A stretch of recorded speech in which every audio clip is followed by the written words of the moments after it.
Então tá, gente, agora é 19h16, essa eu acho que é o 5º episódio das minhas lives de perguntas e respostas. Todo mundo que viu, pelo menos, as lives gostou, digamos, de conseguir esclarecer algumas dúvidas, mas que nem eu falei no começo das outras lives, eu vou falar de novo. Esse é um momento pra gente tirar dúvidas, digamos assim, o que usa primeiro, o que usa depois, ou de um produto ou outro, mas ele não substitui nunca uma consulta dermatológica, que pra gente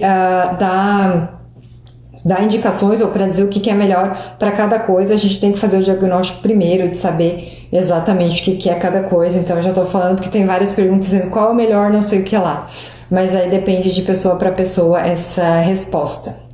Então vamos lá, a gente vai começar com os cabelos. Os cabelos sempre estão presentes aqui nas perguntas. As pessoas têm muitas queixas de cabelo. Às vezes eu falo para o paciente que o cabelo não é tão importante para a vida, mas ele é muito importante socialmente. Então, quando começa a ter alteração do cabelo, a gente começa a ficar... eu vou tentar falar do Sculptors. Vai dar um barulho aqui daqui a pouco, que é da minha autoclave que está esterilizando ali o material. Então é o seguinte, deixa eu falar sobre o cabelo. As perguntas do cabelo primeiro, é normal ter queda de cabelo na mudança da estação?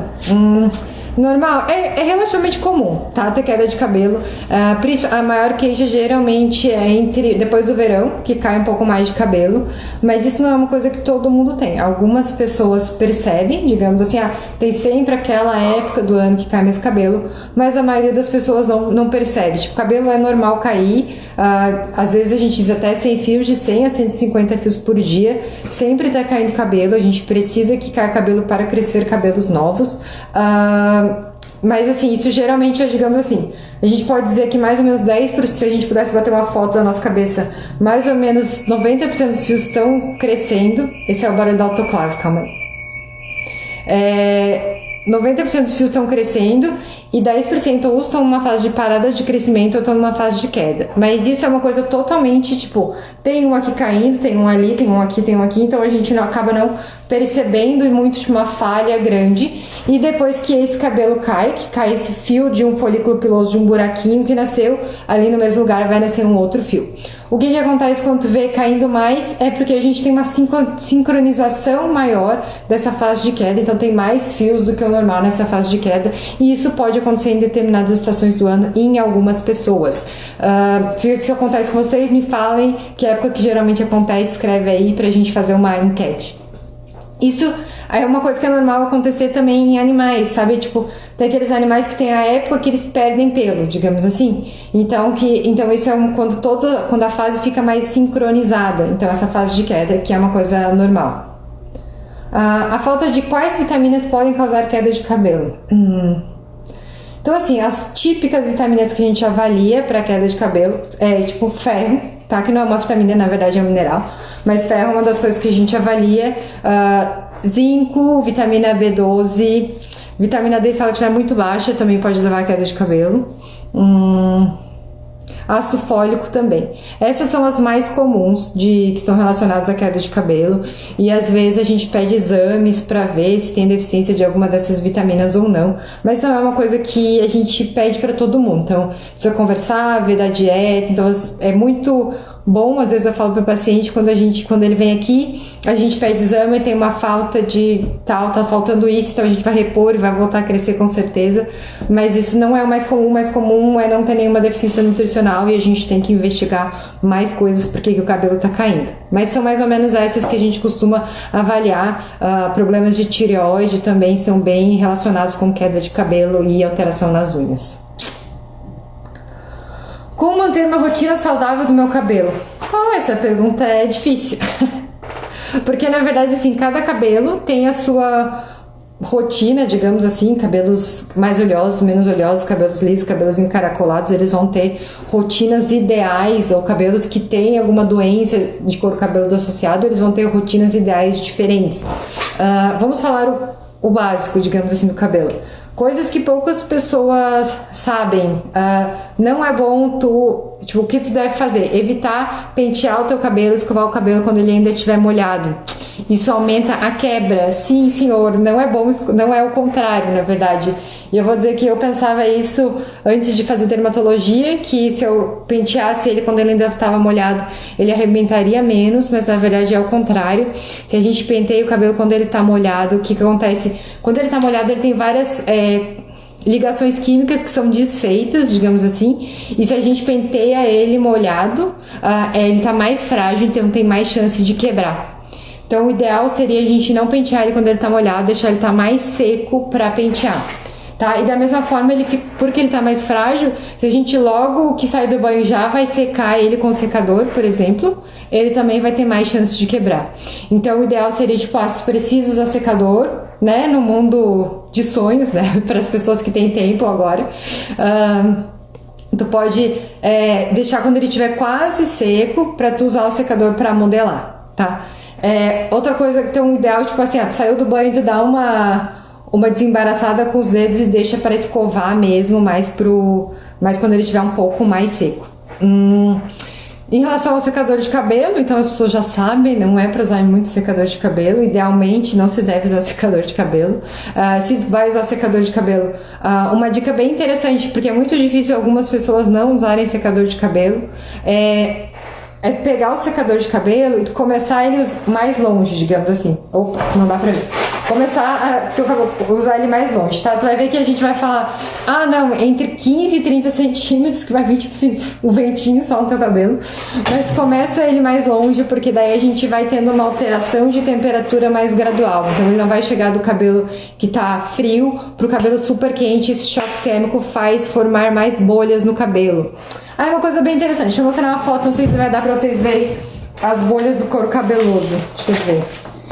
Que elas se formam, tipo, é como se a água fervesse dentro do teu fio, olha só, e forma bolhas no couro cabeludo. E essas bolhas são áreas onde o couro cabeludo vai ficar mais frágil e vai quebrar eventualmente. Deixa eu buscar aqui. Então essa é uma regra básica para todo mundo, digamos assim.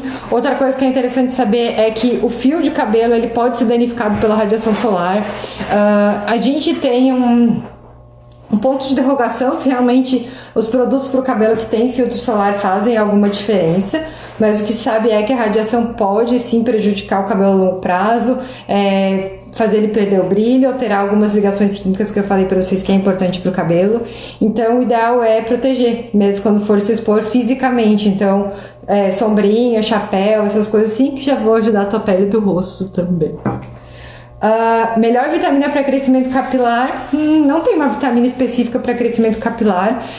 Às vezes a gente usa aqueles polivitamínicos, digamos assim, quando a gente está com problema, assim, de ver, tipo, não consegue identificar exatamente o que é. Então a gente usa alguns polivitamínicos que poderiam ajudar, mas a princípio não tem uma vitamina específica se a pessoa não tem nada faltando, que tu vai tomar e vai fazer o teu cabelo crescer, se ela tá dentro do teu valor nutricional normal, que vai fazer seu cabelo super crescer, assim. Alguém perguntou se é melhor secador ou escova secadora. Essa é uma pergunta difícil, depende, eu acho, muito talvez secador seja melhor, mas o que tu precisa saber é o seguinte, quanto mais o calor fica preso, então se tu usa aquelas escovas que são tipo bem grudadinhas, tu coloca aqui, o calor vai ficar preso mais tempo, digamos assim, no teu cabelo, então vai ter mais chance de quebra. Depende muito do tipo de escova que tu tem, então se tem uma escova que não esquenta tanto, que deixa o ar passar mais, digamos assim, não fica com o cabelo todo preso com calor ali, que aumenta a chance de formar bolhas, talvez a escova secadora seja melhor, mas a gente precisa ver, tipo, comparar um tipo com um tipo específico, sabe? É normal sair espinhas na cabeça, no couro cabeludo? Normal não é o mais comum. A gente tem algumas doenças, inclusive do couro cabeludo, que são lesões foliculares, são doenças do folículo piloso, inflamadas do folículo. Então, que elas parecem espinhas, mas elas não são espinhas de verdade.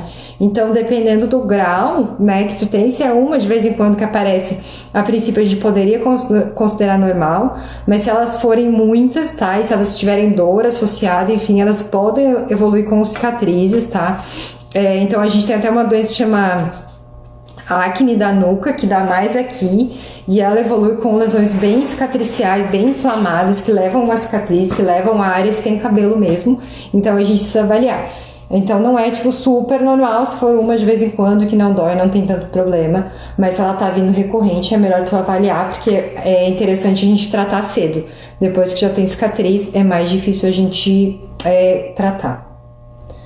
Tenho caspa no cabelo, só no começo do cabelo, na parte da frente. O que pode ser? O que eu posso dizer? Caspa já é um diagnóstico, na verdade. Se tu já acha que sem caspa, ou já foi um dermatologista e ele falou que é caspa, às vezes ela aparece mais em uma área do que a outra. O que tu pode avaliar é talvez, se não esteja usando, por exemplo, secador, que às vezes a gente fica mais na frente, né? E o uso do secador pode piorar a caspa em quem já tem esse problema. Então essa poderia ser uma explicação. Se tu não for um dermatologista e tu não sabe se realmente é caspa, uma descamação no couro cabeludo, tipo na região mais anterior, poderia também, que nem eu te falei, ser causado por um secador muito forte, mas poderia ser uma dermatite de contato, poderia ser uma psoríase e algumas outras doenças, então é bom avaliar certinho. Sobre a pele agora. Pergunta 1. A borra de café clareia a pele? Eu não sei, nunca aconteceu comigo. Na verdade, assim, mancha na pele pode ser que as pessoas falam popularmente, podem ser várias coisas, mas a gente tem alguns tipos de... Tipo, pra gente tratar a mancha, a gente tem alguns tipos de produto e algumas tecnologias que a gente usa para tentar tratar, mas o objetivo é sempre que, se for uma mancha causada por pigmento, que o clareador entre lá em contato com o pigmento. É muito difícil uma coisa que não foi feita para passar especificamente na pele, melhore a pele ou penetre na pele de uma forma significativa para ela ter realmente melhora, porque assim, a nossa pele, a função primordial dela, a função principal dela é de barreira, então de não deixar as coisas entrarem pra dentro. Já imaginou se toda vez que passasse tipo, uma borra de café, tipo, sujou tua mão com café e ele penetrasse na tua pele dessa forma, digamos assim, penetrasse bastante, a gente teria um problema. Então, na verdade, tipo, a possibilidade dela realmente dar um clareamento importante é bem pequena. Quais os melhores tratamentos tópicos para as linhas finas abaixo dos olhos que ainda não têm flacidez? E agora? Só a gente ir avaliando para saber. Eu acho muito difícil falar qual que é o tratamento tópico. Eu vou te dizer que é muito difícil que tenha um tratamento tópico que melhore linhas finas perto dos olhos, tá? A gente não consegue usar ácidos muito potentes nas pálpebras, que são peles que são mais sensíveis. E geralmente essas linhas finas que ficam aqui embaixo são umas que aparecem quando a gente ri. Deixa eu ver se vai aparecer. Deixa eu ver aqui assim. Que aqui no meu caso tem um pouco de flacidez. Ai meu Deus, preciso me tratar. Mas essas são rugas da contração muscular. Quando sorri, ela puxa a tua pele junto e ela vai marcando mais ali. Então geralmente são rugas que a gente trata com botox ou... Eu acho que é difícil que não ter nada de flacidez para aparecer as linhas ali, tá? E provavelmente tem alguma flacidez associada, mas é muito difícil tratar esse tipo de ruga só com coisa de passar. Quais são os ácidos mais utilizados para mancha de acne? Então a gente tem um conjunto de ácidos que são mais utilizados para mancha de acne. Eu acho que o ácido azelaico, o ácido retinóico, o ácido glicólico, ácido mandélico e ácido salicílico são os mais comuns. E daí a gente tem combinações entre eles e às vezes a gente usa clareadores mesmo, que não são ácidos, para a gente ter respostas melhores.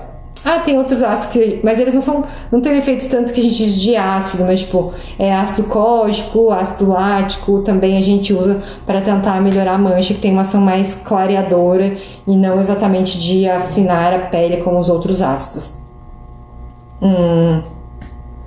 Tem umas manchinhas vermelhas pequenas nas maçãs do rosto. O que pode ser isso? 1 milhão de coisas. Não, é que assim, Eu já falei isso de algumas outras vezes, que a dermatologia é uma das especialidades que mais tem CID, mais tem aqueles númerozinhos lá de doença. Então, a gente, claro, tem as coisas que são mais comuns, que são a acne, alopecia androgenética, psoríase, vitiligo, dermatite seborreica, enfim, melasma, que são as coisas que a gente atende mais, mas o número de doenças diferentes que podem ter é muito grande. Então é muito difícil me dizer, manchinha vermelha, o que é, sabe? Então eu realmente preciso avaliar pra gente poder dizer o que é. Olheiras pigmentadas têm solução? Então, as olheiras pigmentadas, que são por pigmento mesmo, digamos que são por deposição de melanina, geralmente são as que respondem melhor ao tratamento de passar, para não dizer que são os únicos tipos de olheira que podem responder ao tratamento de passar. Mas a gente precisa saber se elas são pigmentadas mesmo, porque eu vou te dizer que a olheira pode ser causada por deposição de pigmento mesmo nessa área, por a pele ser mais fina e ter mais vasos embaixo, então dá para ver os vasos por transparência aqui. Ou quando a gente realmente tem um degrau, essa parte aqui fica mais funda, tá? No meu caso, não sei se vocês conseguem ver, a minha olheira, ela é mais, tipo, vascular. Tem uma olheira vascular, dá pra ver os vasos aqui por baixo, assim. Mas quando a olheira... E daí, todos esses casos, a gente precisa tratar com coisas além das coisas de passar, né, na verdade. Deixa eu colocar isso aqui, que acho que vai melhorar. A gente tem que usar as coisas além das coisas de passar. Então, com olheira pigmentada, a princípio a gente poderia tentar clarear só com coisas de passar. Vocês estão me ouvindo? Porque agora eu vi que deu um problema aqui no meu fone.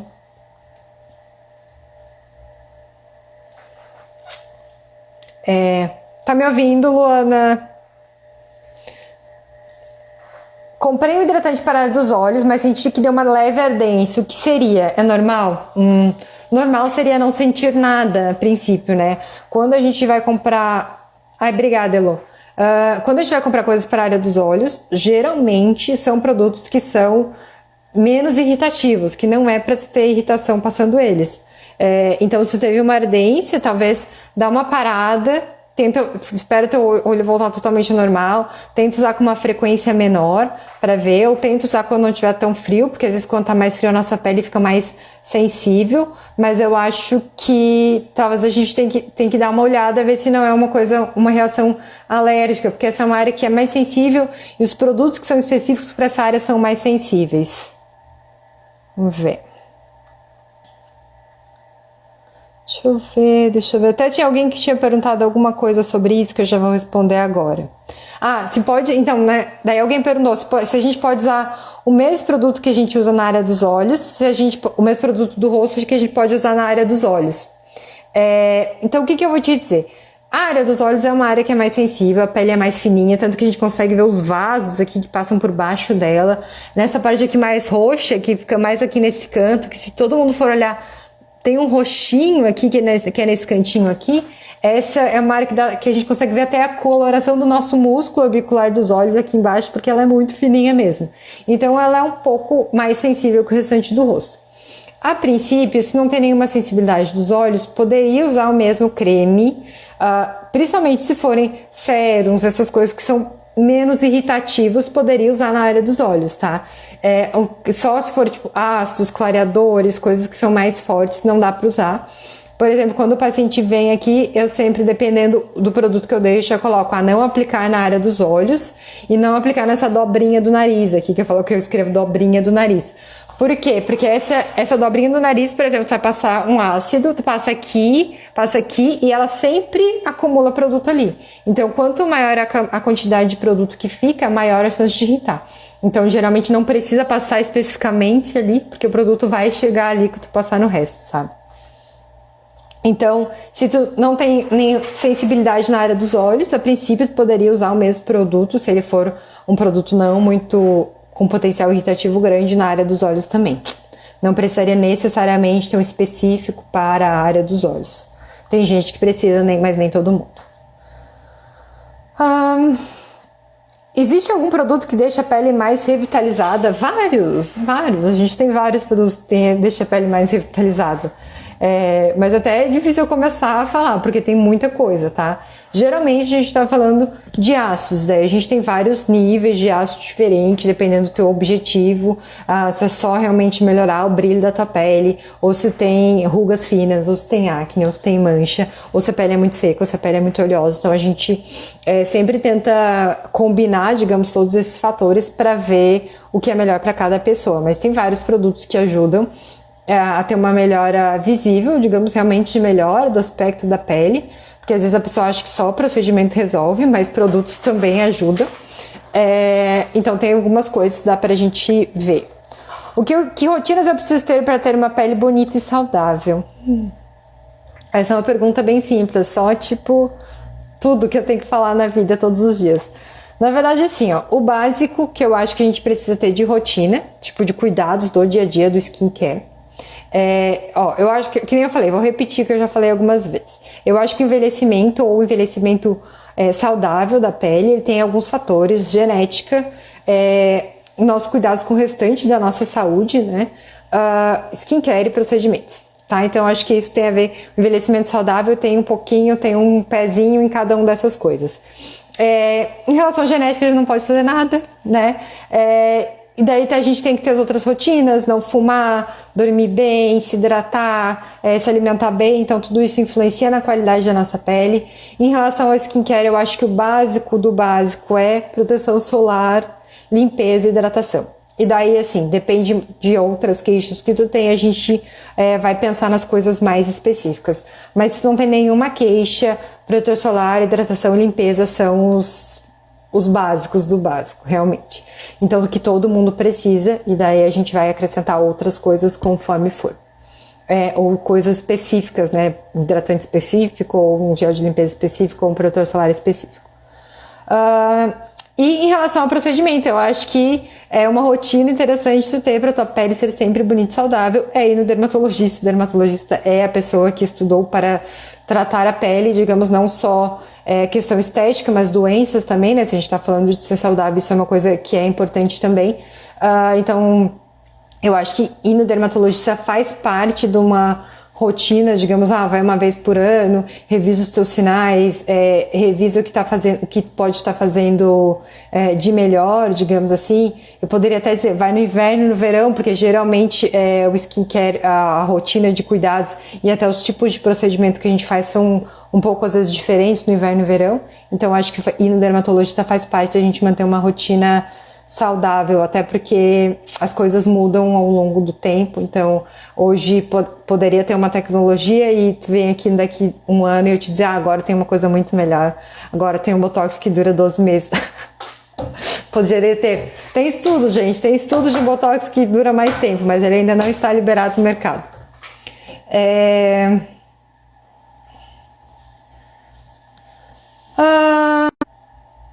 Ai, gente, caiu, meu Deus, voltou.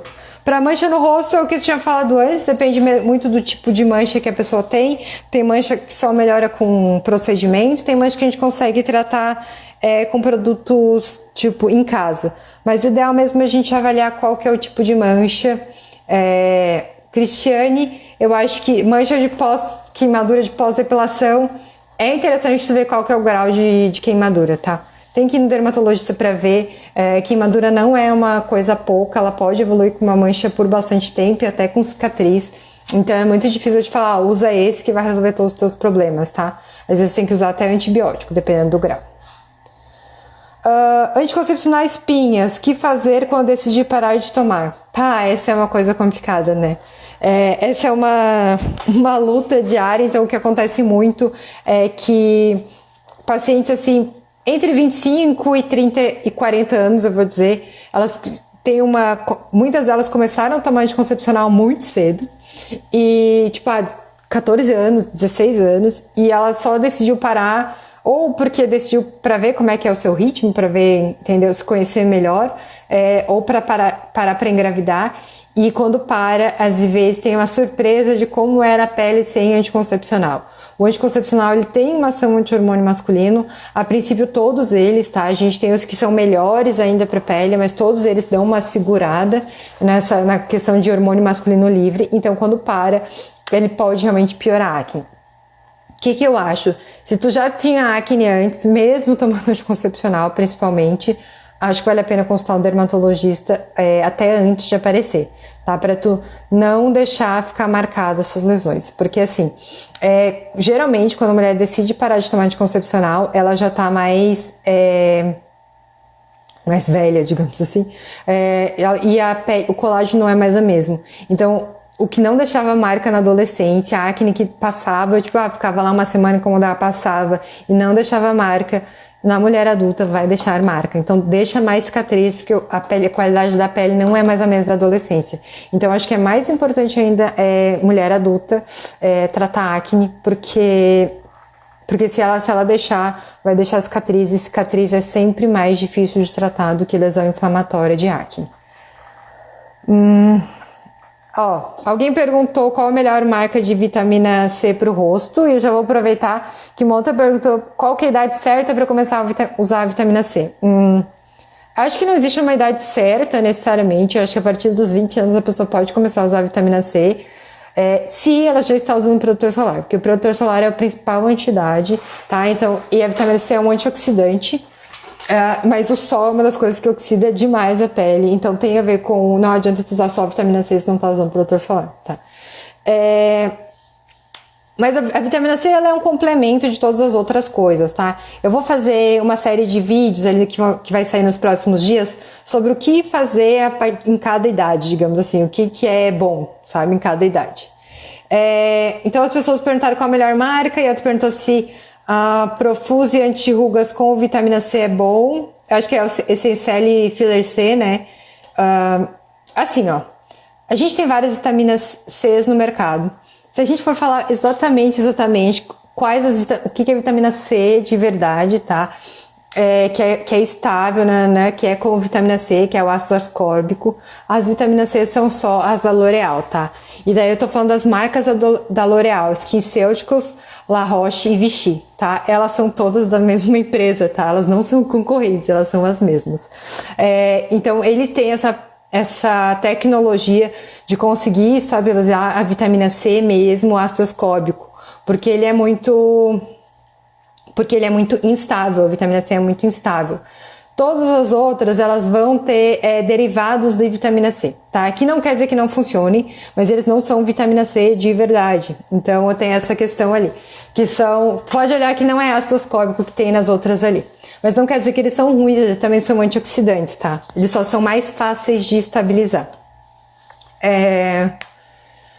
E daí o que eu vou te dizer? A vitamina C a gente tem muitos tipos, então o ideal seria realmente a gente ver qual que é o teu tipo de pele, porque a gente tem vitamina C, tipo a Naira falou que ela gosta do Ferulic, C e Ferulic, eu também acho bem legal, mas tem pacientes que têm acne, por exemplo, com esse produto, não é incomum, né, que ter acne com vitamina C. Então a vitamina C não é não necessariamente a vitamina C é o problema, tá? Mas às vezes o que tá junto com a vitamina C.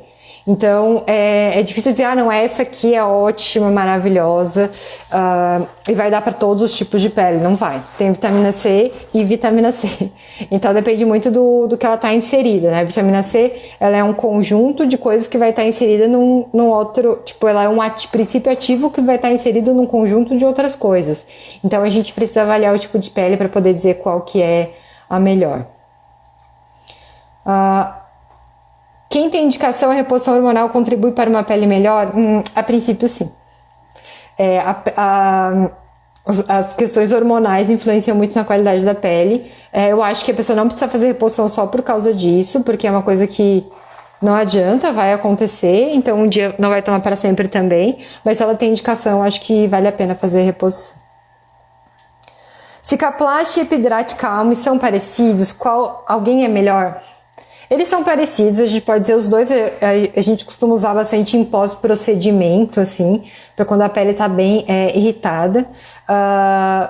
Não necessariamente um é melhor que o outro, eu acho até a cosmética do Cicaplast, ela é pior, ela deixa mais branco, quanto passa, assim, a pele fica mais branca, mas eu acho que ele tem uma questão de... A gente pode encaixar o Cicaplast junto com o Cicalfate, junto com o Cicábio, junto com vaselina sólida, por exemplo, numa categoria de hidratante de barreira, sabe? Que ele forma uma barreira mesmo.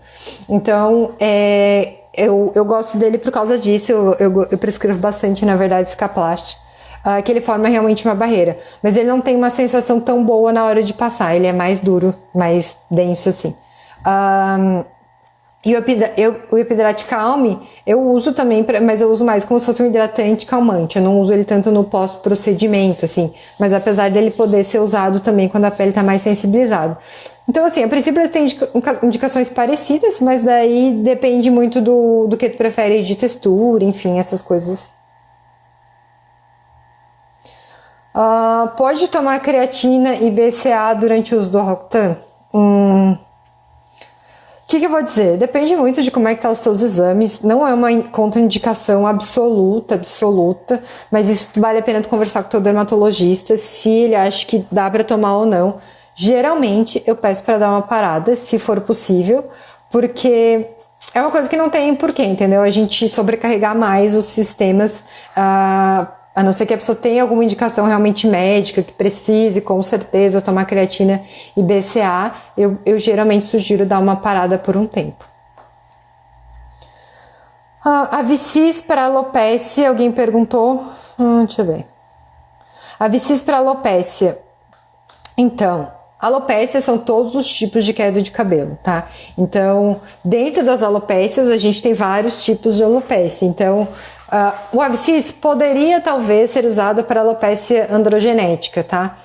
Ou alopecia de padrão feminino.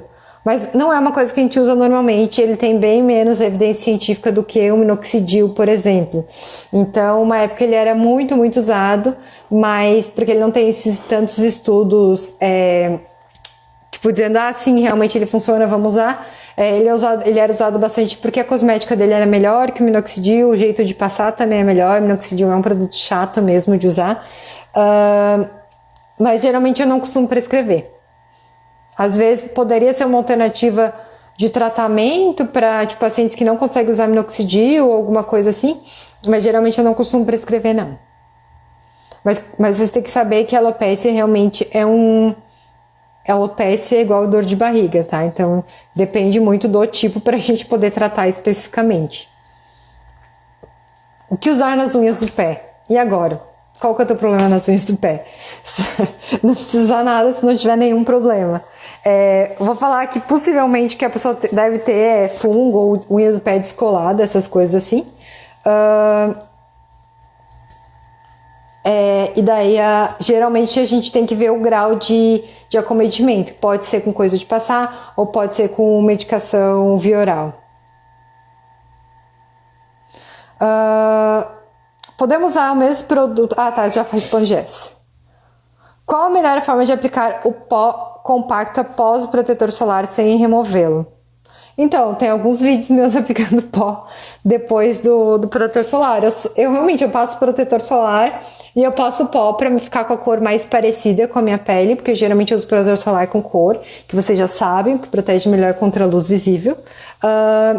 E daí eu geralmente só passo pó por cima e eu costumo passar com um pincel, tá? Poderia passar com esponjinha também e pode passar por cima, não tem problema.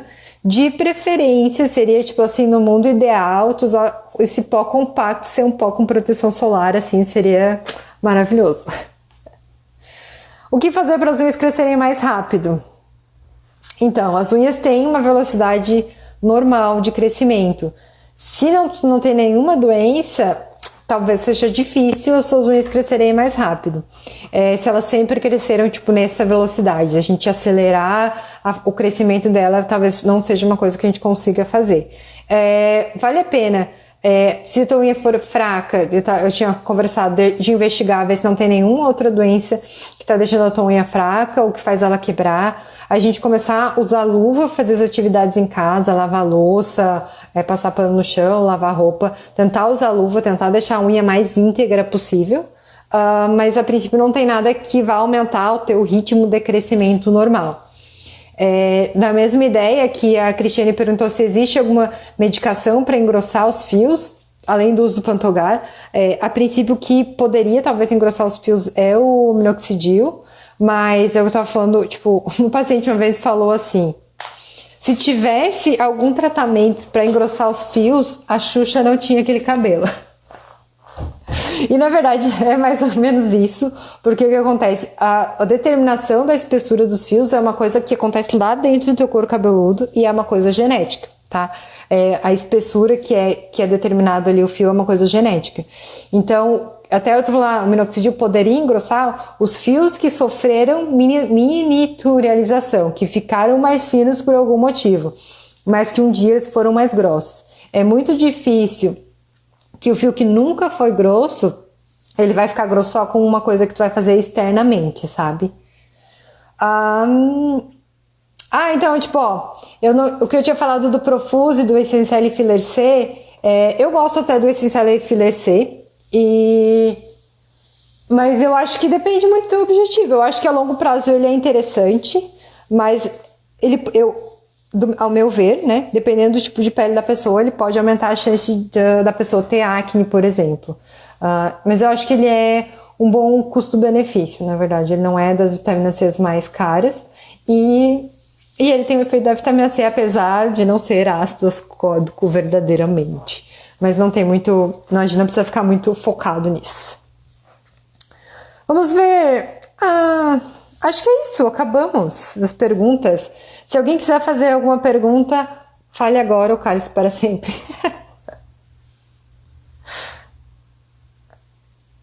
Vamos ver. Eu acho que não tinha mais nada. Eu fiquei... O MMP capilar, se o MMP capilar traz resultados. Alguém tinha perguntado se eu fazer limpeza de pele no consultório. Eu não faço limpeza de pele no consultório, tá? MMP capilar traz resultados? Então, MMP é uma sigla para um procedimento que chama microinfusão de medicamentos na pele.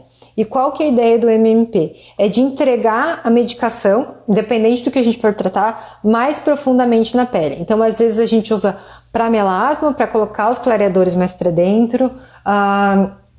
Que mais? Para estria também, para a gente tentar colocar as coisas mais para dentro. E a gente pode usar também para alopecia. Então ele é um procedimento bem interessante e que foi uma coisa nova, assim, porque faz o quê? Uns 3, 4 anos, não sei, o tempo passa tão rápido, né? Mas os 3, 4 anos foi uma coisa que surgiu depois de eu ter me formado na residência e foi bem interessante que é um médico brasileiro que criou essa técnica e ela acabou caindo no gosto das pessoas, especialmente porque ela teve resultados muito bons para alopecia androgenética, tá? Então resultados, assim, de pacientes que iam, digamos, para fazer transplante e fizeram MMP e não precisou mais. O que eu vou dizer? Traz resultados sim, mas os resultados não são iguais em todo mundo, tá? E ele é uma coisa que, por ser mais nova, ele vai ter menos evidência científica do que alguns tratamentos mais consagrados, tipo minoxidil. Mas ele traz resultados que é difícil, tipo, eu mostrar uma foto, por exemplo, dizer, tu vai ficar exatamente igual àquela pessoa, porque a gente... Tem coisas que a gente não sabe ainda o que faz a pessoa responder mais ou menos. Cristiane, o que tu quer saber do shampoo Dercos? O Vinícius tem o pele muito clara e algumas pintas nas costas. Preciso consultar o dermato para fazer tatu. Então, seu Vinícius, eu acho o seguinte, se não fizer nada em cima das pintas, não tem problema. Mas seria interessante, tipo... Constar sim antes, a gente poderia constar, mas seria interessante até não fazer nada em cima, porque às vezes fica difícil a gente manter acompanhamento, sabe? Provavelmente fazer tatuagem ali em cima não vai ter nenhum problema, não vai fazer ela se modificar ou virar alguma coisa no futuro, mas se tu fizer em cima, vai com certeza ser mais difícil a gente manter segmento ou de tu mesmo perceber se ela mudou, se ela não mudou. Então talvez, se for fazer, né, se tu quiser vir se constar pra gente olhar de novo as tuas pintas, a gente olha, mas é interessante tu falar pra ele não fazer em cima das pintas, se for possível.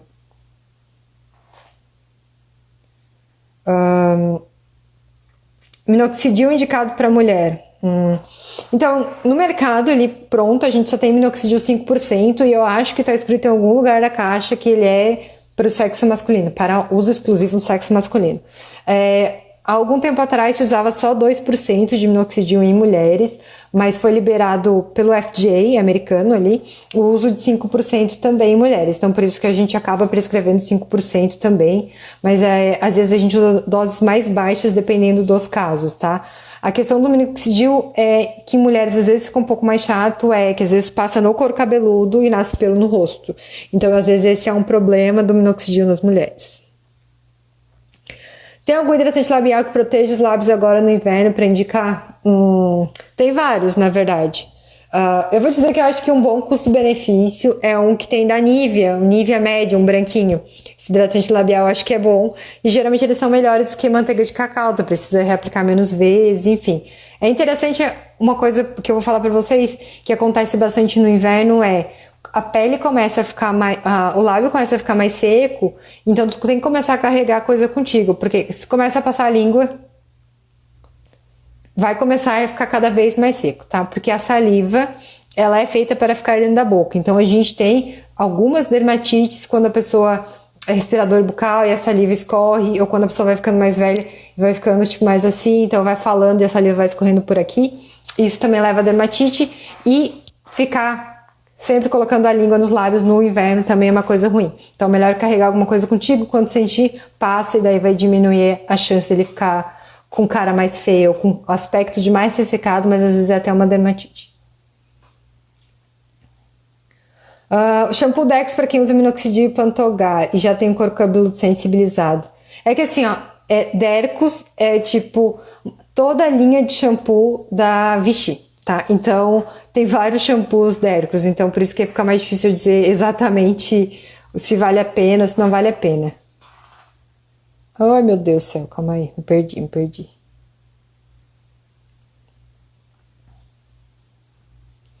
Tá, te fala sobre Sculptra, se ele tem resultados para ali. Ah, é verdade, eu fiquei de falar sobre Sculptra. Deixa eu falar.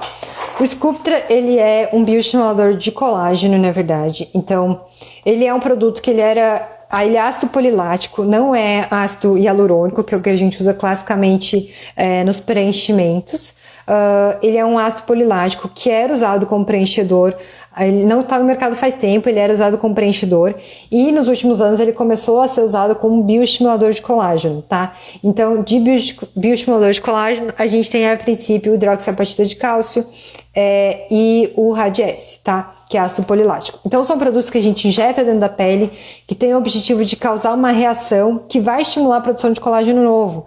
É diferente, por exemplo, de a gente colocar ácido hialurônico, por exemplo, tô colocando no lábio ácido hialurônico, então tu já vai ver o resultado na hora, ou praticamente todo o resultado na hora. Quando a gente está injetando Sculptra, né, qual que é o objetivo? A gente coloca ele para dentro pra gente esperar acontecer uma reação que vai estimular o teu fibroblasto, que é a célula, vai acordar teu fibroblasto, que é a célula que produz colágeno, para na área onde a gente aplicou, tu ter mais colágeno novo ali no local. Então, o resultado final, geralmente a gente diz que é mais ou menos em 6 meses. E ele depende, se ele é legal para as linhas de expressão, depende muito de qual linha que tu está falando, porque assim, áreas clássicas de aplicação daqui para baixo, aqui no submento, pescoço, e áreas corporais, tipo assim, tchauzinho aqui, no umbigo, depois tipo umbigo triste, né, digamos assim, que fica depois que tem filha, que fica um pouco mais flácido, mesmo quando a pessoa já perdeu peso, no bumbum também faz, no interno da coxa, então elas são para flacidez. Rugas que são causadas pela flacidez a gente consegue melhorar, mas tipo, tu vai dizer, Sculptra, por exemplo, a gente não faz aqui no terço superior, por exemplo. Então, se a ruga que tu quer tratar é tipo essa daqui, que não tá aparecendo porque eu estou com botox, tipo aqui, ou na testa, ou na lateral dos olhos, geralmente a gente vai ter que fazer outros tipos de procedimento. A gente até pode estimular colágeno nesse local, mas geralmente a gente não faz com produtos injetáveis. A gente vai usar tipo Ultraformer, que é um ultrassom microfocado, que estimula colágeno nessa região. Então, por isso que é bem importante fazer uma avaliação de qual que é a tua queixa e como é que é a melhor maneira de abordar. Às vezes a gente precisa fazer várias coisas, né? Por exemplo, então é difícil. Às vezes o paciente entra aqui em contato e que ele quer saber qual que é o preço do Sculptra. E daí geralmente eu não passo. Ou eu vou passar tipo um valor assim, tipo uma margem bem grande. Pode ser de tanto a tanto. Pode ser de R$1 a R$10 mil. Porque Porque a pior coisa é a pessoa vir já imaginando que ela vai fazer isso e que aquilo vai resolver o problema dela e que ela vai aplicar o Sculptra e vai melhorar a ruga dela e na verdade, tipo, não tem nada a ver uma coisa com a outra. Na verdade, ela precisa fazer outro tratamento antes de fazer Sculptra ou Botox ou preenchedor, enfim. Então, eu acho que é muito importante fazer uma avaliação. Um local clássico que a gente usa Sculptra e que é uma ruga que é muito difícil de tratar é uma ruga que aparece aqui, ó. Quando ri, e ela vai marcando aqui a tua pele. Vai ficando marcada aqui. A minha não tá muito marcada ainda. Gente, com certeza eu durmo desse lado. Gente do céu, olha como esse lado é pior do meu rosto. A ruga que daí, conforme a tua pele vai ficando mais flácida, ela vai marcando mais aqui.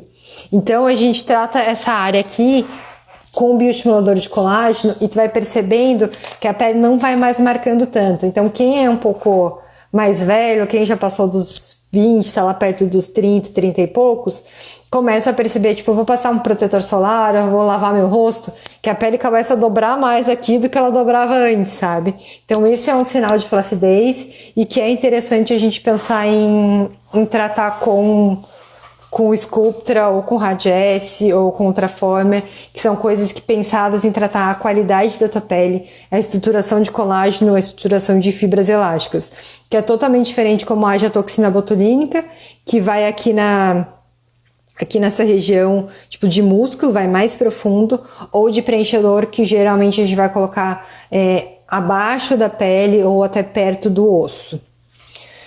Essa ruga do sorriso, essa aqui que eu tava falando aqui do lado, essa é uma ruga que é muito difícil de tratar, porque mesmo que ela tenha a ver com a contração muscular, digamos que é quando a gente ri e a gente tem os músculos aqui que puxam o canto da nossa boca pra gente sorrir, não é uma área que diferente daqui, que eu posso fazer botox e deixar totalmente paralisado se eu quiser. Aqui eu não posso, senão a pessoa não vai sorrir mais.